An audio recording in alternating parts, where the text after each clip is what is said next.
abuso y otras violencias en la niñez. El caso de Hyuga Hinata, Raven y Terra. Número 1. Surge una idea. Pocas son las certezas que la gente que me rodea conoce acerca de mí. Puedo señalar tres muy sencillas que seguramente encabezarían la lista de más de uno. A Aidain le gustan los gatos, el sushi y el anime.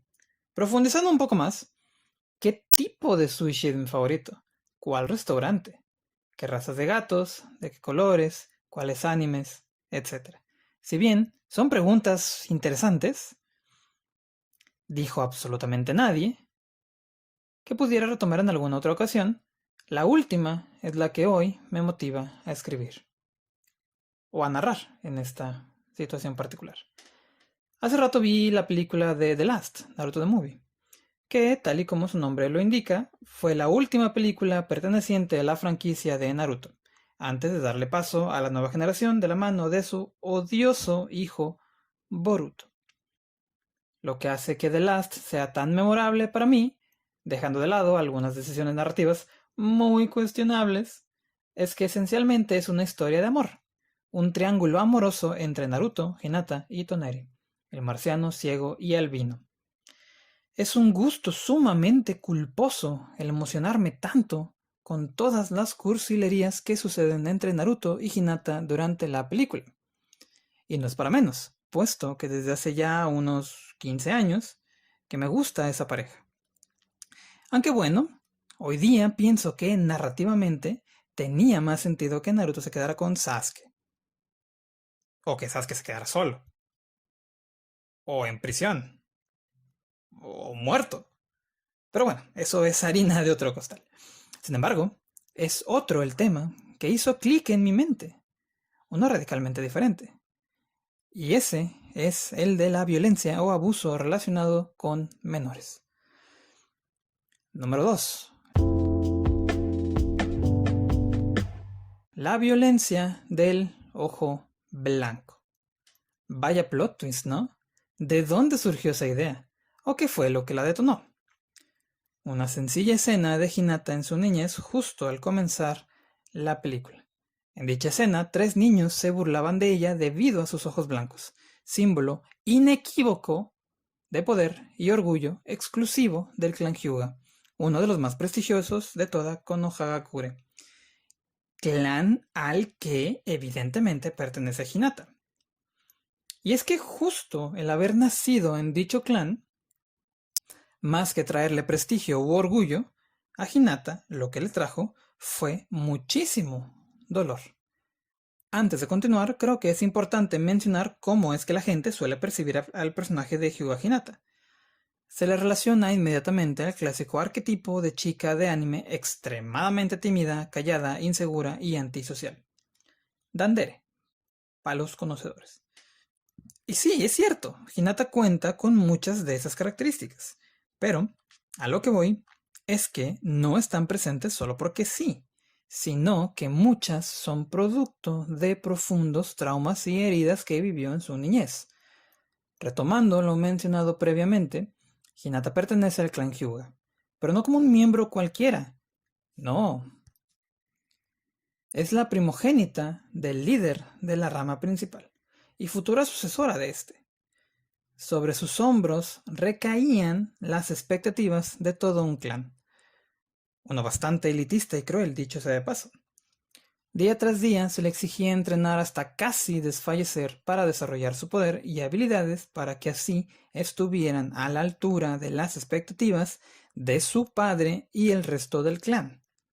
Desafortunadamente, para los estándares de los Hyuga, su progreso no era suficiente.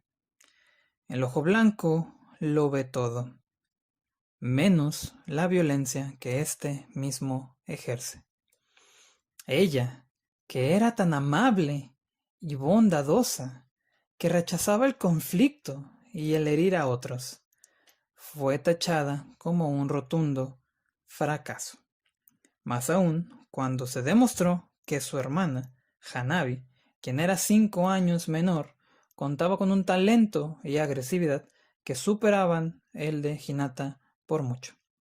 Un combate entre ambas determinó que esta última dejaría de ser considerada como la sucesora del liderazgo del clan, pasando este a su hermana menor, la vencedora de dicho enfrentamiento. Debido a esto, su familia le dio la espalda. La excluyeron casi por completo, a tal grado que la inscribieron en la Academia Ninja e integraron al sistema Shinobi de la aldea, a pesar del riesgo que esto implicaba para ella, porque, literalmente, les importaba un comino si ella vivía o moría. ¿Cómo debió de haberse sentido? ¿Qué clase de cosas habrían pasado por su mente en aquellos momentos? Entonces, tomando en cuenta lo anterior, ¿realmente podemos culpar a Hinata por ser o por haber sido alguien tan insegura cuando, en un principio, prácticamente nadie creyó en ella ni se le apoyó emocionalmente más allá de presionarla y descalificarla?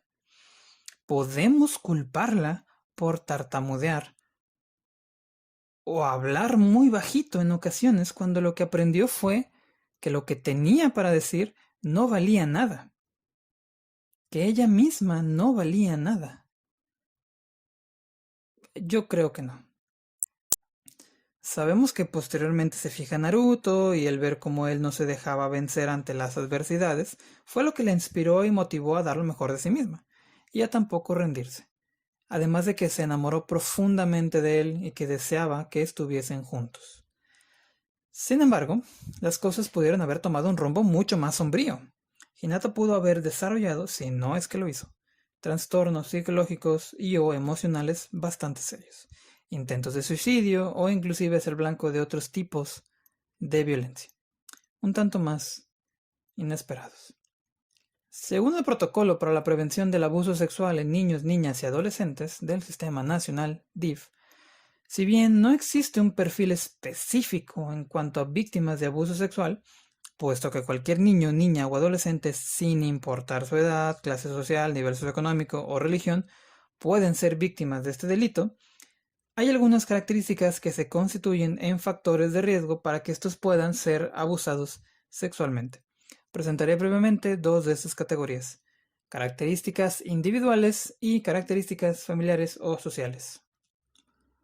En cuanto a las características individuales, se encontró baja autoestima, actitud pasiva, dificultades en el desarrollo asertivo, tendencia a la sumisión y baja capacidad de toma de decisiones. Y a las familiares sociales, por otro lado, vivir en el aislamiento, escasa o nula educación sexual, necesidad de afecto y o atención no satisfechas, y timidez o retraimiento. ¿Les parecen familiares algunas? ¿Les recuerdan a alguien? Pero esperen, aún hay más. Retomemos lo que dijimos previamente. Lo de que ella se enamora de Naruto y que ese amor le inspira a ser mejor persona e inclusive a tal grado de arriesgar su vida con tal de salvarlo, por más mínima que fuese la posibilidad, cuando Pain atacó la villa. Suena lindo, ¿no? Ok, habría que analizar el rol del amor romántico patriarcal en todo esto y así. Pero será para otra ocasión. Por lo pronto, dejémoslo en lindo y bueno. Sabemos que Naruto es el chico bueno, algo tonto, que eventualmente le corresponde a su amor, se casan y tienen una familia. ¿Qué tan buen padre y esposo resultó ser? Es debatible, pero ¿qué tal que la búsqueda de afecto, de pertenencia, hubiese llevado a Hinata a fijarse en otra persona? ¿Qué tal que este hubiese sido un verdadero desgraciado que le habló bonito? Algo así como Sasuke a finales de Shippuden. No. Mejor aún, como Haku y Zabuza. ¿Lo recuerdan? Haku, el morro huérfano superandrógino que se cruza con Zabuza, el espadachín mercenario asesino de la aldea oculta de la niebla. Haku vivía por y para Zabuza. Él se consideraba a sí mismo como una herramienta que éste podía utilizar y desechar a su antojo. ¿Por qué? Porque fue la única persona que reconoció su existencia, que lo acogió y le dio un propósito a su vida. ¿Es tan descabellado pensar que Hinata pudo haber caído en una dinámica similar? ¿Qué le hubiera pasado si nunca hubiese conocido a Naruto, a su maestra Kurenai y al resto del equipo 8? Esos vínculos que, creo yo, literalmente salvaron su vida, que la cuidaron, nutrieron y guiaron. Esos vínculos que la amaron. Quizá en el caso de Hinata, muchos aspectos eran más sutiles y fácilmente podían pasar desapercibidos, pero a continuación quisiera exponer otros dos casos que siguen la misma línea sobre abusos por parte de figuras paternas y de violencia sexual en la niñez, que, me atrevería a decir, son mucho menos discretos. El de Raven y Terra, de los jóvenes titanes. Específicamente en la versión de la serie de Cartoon Network en los años 2000. Número 3. Dolor titánico. 3.1. Hablemos de Raven. En cada encarnación que ha tenido, desde su origen en los cómics hace más de 3 décadas, hasta caricaturas de series live action más contemporáneas, un elemento que es esencial en su historia es la relación con el demonio interdimensional Trigon, su papá. Dentro de la narrativa, Raven es mitad demonio y mitad humana. Su padre, centrándonos específicamente en la caricatura ya mencionada, buscaba utilizar su cuerpo como un portal que le permitiera acceder y posteriormente conquistar nuestro mundo. Dejando de lado la faramalla mística, en el fondo, el subtexto es que ese es un padre abusivo. Un padre violento al que poco o nada le importaba a su hija, a quien solo buscaba controlar y utilizar a su conveniencia. De hecho, en el enfrentamiento final entre Trigon y Raven, respaldada por el resto de los titanes, en una de las escenas más bellas y emocionalmente intensas de la serie, esta le dice, palabras más, palabras menos: quizá tú me engendraste, pero no eres mi padre. Los padres crían, cuidan, protegen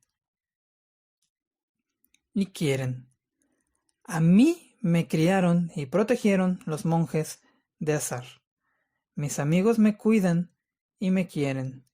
Tú no. Y no te pertenezco. Cries in Half Demon. Saber identificar a un padre abusivo, darte cuenta de que no tienes que soportar eso y que no te lo mereces y que la familia no es solo de sangre. Este tipo de mensajes me parecen sumamente importantes, considerando que el público al que esta serie estaba dirigida justamente eran niños, niñas y adolescentes. Hay otro episodio que volví a ver recientemente en donde Raven se interesa muchísimo en la historia de un hechicero medieval que enfrenta a un feroz y maligno dragón. Todo rato libre que ella tenía lo dedicaba a encerrarse en su recámara y leer aquel libro de aspecto desgastado. Tanto era su afán de estar inmersa en su lectura que el resto de los titanes comenzaron a preocuparse e intentaron, en vano, acercarse a ella buscando sacarla de su reclusión. Robin, Starfire y Cyborg entendieron el mensaje, no así Chico Bestia. Ante la negativa de Raven de jugar con Cyborg y él, molesto, le gritó que por qué tenía que ser tan rara al estar todo el día en su cuarto leyendo sus libros viejos. En medio de la oscuridad, en una escena icónica y que aún hoy me parte el corazón, Raven replicó para sí misma con tristeza: yo no soy rara, solo soy diferente. ¿Cuál fue su sorpresa cuando el libro al que se aferraba con tanta fuerza comenzó a hablarle? Este le contó que él era el poderoso hechicero del que ella había estado leyendo tanto, pero que se encontraba atrapado por medio de una maldición en las páginas de dicho libro y que requería de su ayuda para escapar, a lo que Raven aceptó con gusto. Con el pasar de los días se hicieron cada vez más cercanos. Él le enseñó hechizos, la escuchó, la sedujo de tal forma que le hizo creer que él era el único que la conocía, que podía entenderla y que ella lo necesitaba. Finalmente, llegó el día. Raven efectuó a la perfección el ritual que tan arduamente había estado ensayando y, exitosamente, rompió la maldición, librando así al heroico hechicero de su encierro. O eso creyó. De las páginas del libro emergió un gigantesco y oscuro dragón. Todo había sido un engaño. Él me mintió, y yo le di lo que quería, sentenció Raven desde el suelo. Esa es la narrativa del episodio, lo que se ve a simple vista. Pero aquí no nos quedamos solamente con eso. ¿Qué hay de fondo? ¿Cuál es el subtexto? Un hombre mucho mayor tomó ventaja de las vulnerabilidades de un adolescente para obtener lo que quería. En la historia, lo que buscaba era salir del libro, por medio de los poderes de Raven. Pero, perfectamente, podemos compararlo con una relación sexual. La sedujo, lentamente la fue aislando y creando dependencia en ella, la utilizó a su conveniencia y cuando obtuvo lo que quería, la desechó sin más. Él me mintió, él me dijo que me amaba y no era verdad. Era un juego y nada más, diría Amanda Miguel. Volviendo al episodio, los titanes se enfrascaron en una épica batalla en contra del dragón, pero no lograron detenerlo. Raven, a pesar de la traición y del duro golpe emocional, se armó de valor y se dispuso a atacar al muy infeliz, terminando el encuentro con ella confinándolo una vez más en aquel libro maldito. Posterior a eso, vemos a Raven poniendo bajo llave el libro y escuchamos a Chico Bestia decirle desde afuera de su habitación, con la puerta cerrada de por medio, que lamentaba mucho que le hubiesen roto el corazón, a lo que ella respondió: sé que era mentira, pero él era la única persona que me hacía sentir que no soy rara. El muchacho verde replicó en uno de los momentos más memorables de toda la serie: crees que estás sola, Raven, pero no es así. Ella le abre la puerta, quizá hasta su corazón, y lo abraza fuertemente en silencioso agradecimiento. ¿Qué es lo que tenía en común la violencia que ejercía Trigon y Malchior, el hechicero dragón cuyo nombre jamás recordé y que seguramente lo escribí mal? Ambos buscaban utilizar a Raven y obtener un beneficio a costa de ella, aunque las formas eran bastante diferentes, eso sí. El control de Trigon era mucho más explícito y su violencia más explosiva y directa. Onda revivió a uno de sus más grandes villanos, lo dotó de poderes y de un ejército infernal para ir a secuestrarla hasta su casa y darles una paliza a sus amigos, y a ella la amenazó para que cooperara. Old school stuff. Mientras que Malchior era mucho más carismático e inteligente. La forma en la que la atrajo y buscó que ella deseara por sí misma estar a su lado fue a base de seducción y retórica, como ya lo vimos. La comparación con un abuso sexual es una lectura que yo le doy con base en mi perspectiva. Pero, ¿qué tal que hubiese un caso en donde dicho abuso no fuese libre a la interpretación, sino explícito? Un caso en donde, nuevamente, un adulto tomara ventaja de las carencias emocionales de una joven, de su cuerpo y habilidades, para cumplir sus fines egoístas, con trágicas consecuencias para la involucrada. 3.2. Hablemos de Terra. Cuando Terra cruza su camino por primera vez con los jóvenes titanes, ella aparentaba ser una chica bastante cool, relajada y en control total de sus poderes. Una rebelde que hacía lo que quería e iba a donde quería cuando quería.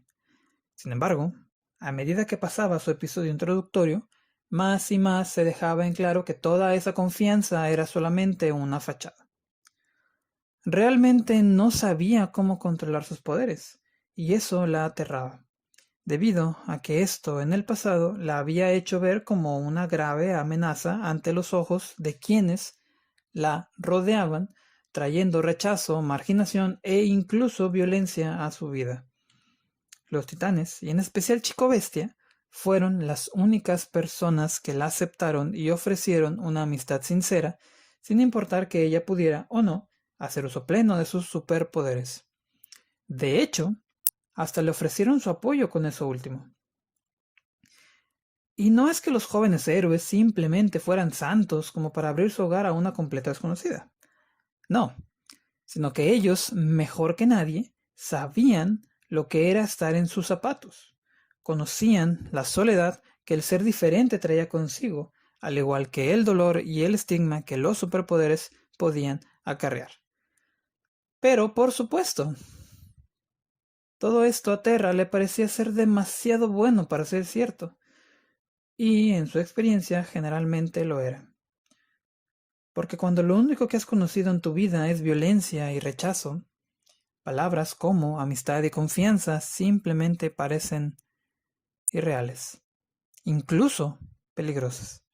Así que ella termina por alejarse de los titanes, sintiéndose traicionada y dolida ante esta supuesta falsa promesa de llamar a la Torre Titán un hogar. No pasó mucho tiempo para que Deathstroke, conocido simplemente en la serie como Slade, hiciera por su cuenta sus propias promesas a la joven y confundida Terra. Tomó ventaja de la frágil estabilidad emocional de Terra y su falta de vínculos significativos para manipularla y usarla para cumplir con sus propósitos de destruir a los jóvenes titanes. La hizo su aprendiz, puesto que Robin ya había rechazado con anterioridad. La entrenó para que pudiera hacer uso pleno de sus poderes, por supuesto en el nombre y bajo las órdenes de Slade, y alimentó la desconfianza que Terra ya sentía hacia los titanes y la convirtió en resentimiento hacia ellos. Él la cautivó con la promesa de aceptación, de darle un lugar al cual pertenecer, un sentido a su vida, y en la versión de la película animada Judas Contract, donde las implicaciones de que hay o hubo entre ellos una relación sexual son bastante evidentes, un amante o sugar daddy. Eventualmente, Terra vuelve con los titanes decidida a ejecutar el terrible plan de Slade. Estos se sorprenden ante el hecho de que ella se había vuelto sumamente diestra en el uso de sus poderes, en un tiempo récord. Aún así, la reciben con los brazos abiertos. Su amiga había regresado, y esto parecía ser demasiado bueno para ser cierto. Y por desgracia, lo era. Después de ganarse la confianza de todos en la torre, ella encabezó un asedio en contra de los titanes, lo cual resultó en la derrota de todos y cada uno de ellos. O eso creía. Los héroes se reagruparon y, convencidos de que la traición de su alguna vez compañera era imperdonable, se dispusieron a ir en su acecho para enfrentarla y detenerla de una vez por todas. Tan solo Chico Bestia albergaba una mínima esperanza de que su ahora enemiga pudiera volver a ser la chica amable y sonriente que alguna vez conoció. La nueva aprendiz se vio superada ante el poder en conjunto de los titanes y, asustada, decidió acudir a su mentor y supuesta figura paterna en auxilio. No contaba con la triste verdad de que, en realidad, y para sorpresa de absolutamente nadie, a este nunca le importó su bienestar. Decepcionado ante el fracaso de la joven, Slade decide arrebatarle la última pizca de libertad que le quedaba, controlando así su cuerpo y dejando a su disposición el uso de sus poderes. Porque porque si quieres que algo salga bien, has de hacerlo tú mismo, ¿no? Chico Bestia, guiado por la esperanza de traer a su amiga de regreso, sale en busca de la guarida de Slade solo para encontrar a Terra reducida a una mera marioneta y a la sombra de lo que solía ser. La situación empeoró cuando el villano, haciendo uso del cuerpo y habilidades de la chica, pone a su merced al titán y se dispone a darle el golpe final. Justo en ese momento aparecieron el resto de los héroes e inmediatamente apuntaron sus armas hacia Terra, amenazándola y buscando hacerla desistir de sus intenciones. Y entonces llegamos al momento cumbre. Abrumada, confundida, en medio de tantas voces que le gritaban al mismo tiempo, una de ellas sobresalía y le decía cálidamente que ella tenía la fuerza para detener toda esta locura. Le recordó que su poder era de ella y sólo de ella, y que aún podía controlarlo. Aún podía elegir hacer lo correcto. Es demasiado tarde, sentenció Terra. El titán insistió, y esperando que sus palabras alcanzaran el corazón de su conflictuada amiga, respondió: Es tu vida, Terra. Tu decisión. Nunca es demasiado tarde para cambiar. En el rostro de Terra ya no habían dudas o miedo, solo una convicción tan firme como las rocas que movía su voluntad. Había tomado su decisión. Arrepentida, y después de disculparse con quien nunca dejó de creer en ella, Terra arremetió contra Slade. Ya no puedes controlarme, dijo la ex aprendiz, sellando así el destino del supuesto mentor con sus propias manos. Sin embargo, la batalla había exigido demasiado de Terra, y como si de una broma perversa se tratara, un volcán subterráneo había entrado en actividad debido al intenso uso de sus poderes geoquinéticos. Ante la amenaza de la destrucción de toda la ciudad, de sus antiguos compañeros, y sabiendo que sólo ella podía detener tal devastación, Terra decide quedarse.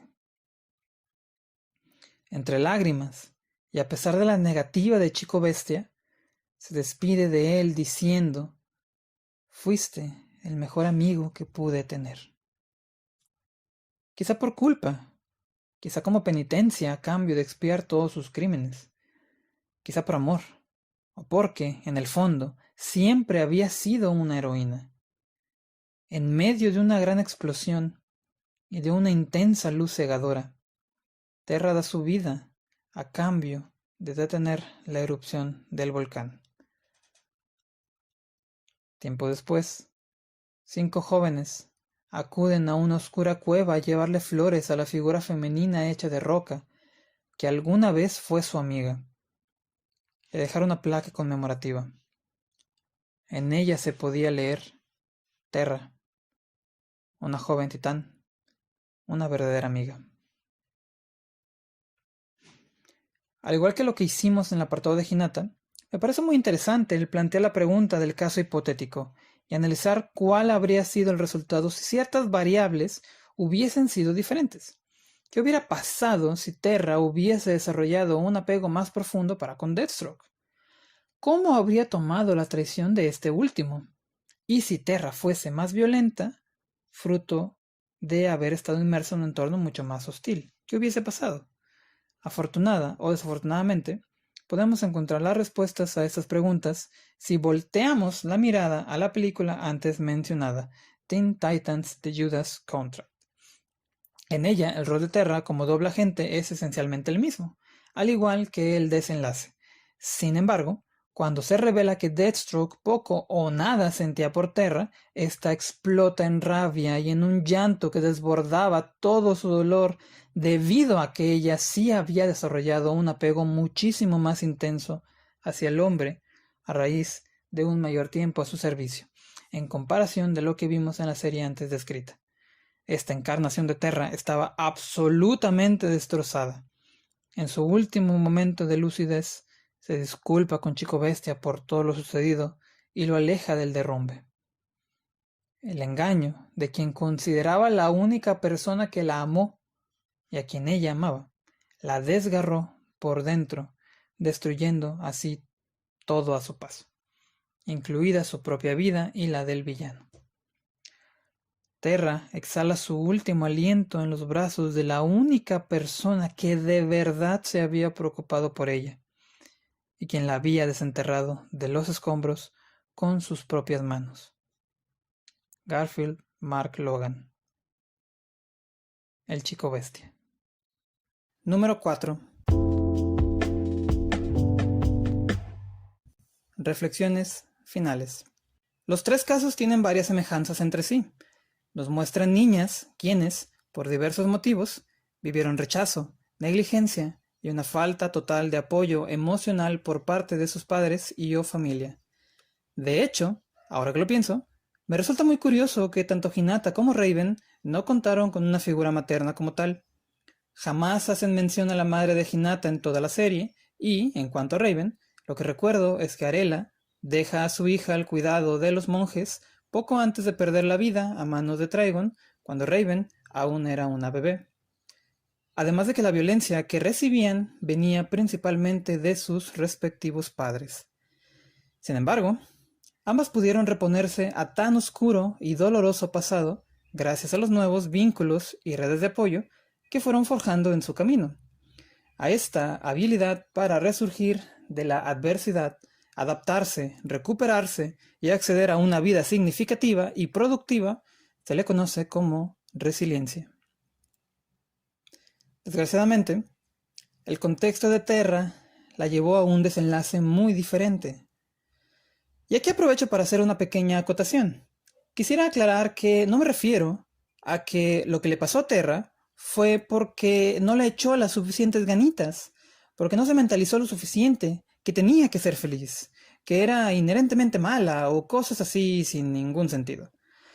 No, hay tantas variables que influyen en el desarrollo de la resiliencia que pudiera presentar una persona: la historia de vida, la personalidad, los aspectos genéticos, vínculos afectivos, redes de apoyo, la suerte, etc. Al igual que en el por qué dos individuos que viven experiencias similares pudieran responder de formas sumamente distintas. Es un tema bastante complejo y, aunque no soy un experto en la materia, trato de compartir lo que sé y entiendo al respecto. Entonces, sí, el contexto importa. Y es por eso que utilicé esa palabra previamente. Ok, sigamos. Su caso nos sirve de ejemplo de cómo a veces las personas pueden vivir tanta violencia que pudieran sentir que no hay vuelta atrás. Ella encuentra la redención al derrotar al villano y salvarlos a todos, pero a cambio de su propia vida, dejándola así sin posibilidad alguna de adaptarse, recuperarse, acceder a una vida significativa y productiva, como veíamos previamente. Y es que justo aquí vemos la importancia de prevenir o identificar a tiempo casos como estos, con la finalidad de que niños, niñas y adolescentes no terminen en la misma situación y con el mismo trágico desenlace. O sea, no me refiero a vueltos piedra, sino víctimas de abuso sexual, violencia, suicidio, etc. Ustedes entienden. 2 puntos más, a manera de conclusión final, ahora sí. 4.1. Sobre el contenido o las obras que se presentan pensando en las infancias. Estas tendrían que tomarlos en serio, a ellos y a ellas. Ser contenido en donde se aborde este tipo de temas o tramas de formas que se les hable honesta, respetuosa y dignamente. El hecho de que una caricatura, cómic o película sea dirigida a niños, niñas y adolescentes no quiere decir que tenga que estar vacía o ser condescendiente. Es vital el no tener miedo de abordar estos temas con ellos o con ellas, ya que es bastante probable que se los toparán de todas formas en algún momento de su vida. Qué mejor que sea en un marco de seguridad como es el de un programa de televisión con héroes, villanos y superpoderes. Porque el mensaje que queda de fondo es, si ellos y ellas pudieron derrotar al monstruo, salir adelante, a pesar de toda la violencia que vivieron, quizá yo también. Acércate a tus papás, amigos o a alguien de confianza. No es tu culpa, nada de lo que estás viviendo. No te lo buscaste. La violencia no tendría que venir de parte de las personas que dicen amarte. Creo que estos mensajes son sumamente valiosos y útiles, pero que tristemente su adecuado abordaje es muy escaso. Quizá porque se piensa que de alguna manera les hará daño el ponerlos en contacto con dichos tópicos. Les arruinará la infancia, corromperá su inocencia, o vea tú a saber a qué otra excusa pudiera ser. Y aquí también podemos incluir programas pro diversidad sexual, tan importantes, pero tan temidos y tan mal entendidos. Porque lo que realmente arruina infancias y corrompe inocencias es sufrir en silencio violencia, abuso, discriminación y demás situaciones que pudieran prevenirse con un poco más de apertura y entendimiento de parte de los y las cuidadoras o cuidadores principales. Lo cual nos lleva al punto número 2. 4.2. Para quienes tienen niños, niñas o adolescentes a su cargo. Poner la conversación en la mesa. Darnos cuenta que no podemos ni debemos tapar el sol con un dedo. Es nuestro trabajo, como adultos, el darles las herramientas necesarias para que puedan y sepan identificar una situación de abuso sexual. Y también darles la confianza de que pueden acercarse a nosotros o a nosotras a pedirnos ayuda. Que no fue culpa de ellos o de ellas, sino del agresor, tal y como vimos hace un momento. 4.2.1. En el caso de que ya se esté viviendo una situación como las antes mencionadas, recordarles, y a uno mismo o a una misma, que se puede salir adelante, que esto no tiene que marcar tu vida ni destruir tu futuro, hablando sobre los infantes, que algo se puede hacer, y aunque el dolor y la cicatriz pudieran quedar en mayor o menor medida, no tiene que ser un impedimento para tener una vida plena y feliz, según los parámetros personales que tenga cada quien. El no tratar de ocultar el caso, sino de buscar ayuda oportuna de parte de un o una profesional, aumenta drásticamente las posibilidades de una recuperación exitosa o del acceso a la justicia. Creo firmemente que ese es el poder que tienen las caricaturas o las historias en general. El enseñarnos que se puede. El inspirarnos. Solo hay que escuchar con atención cuál es el mensaje que hay de fondo. Muchas gracias.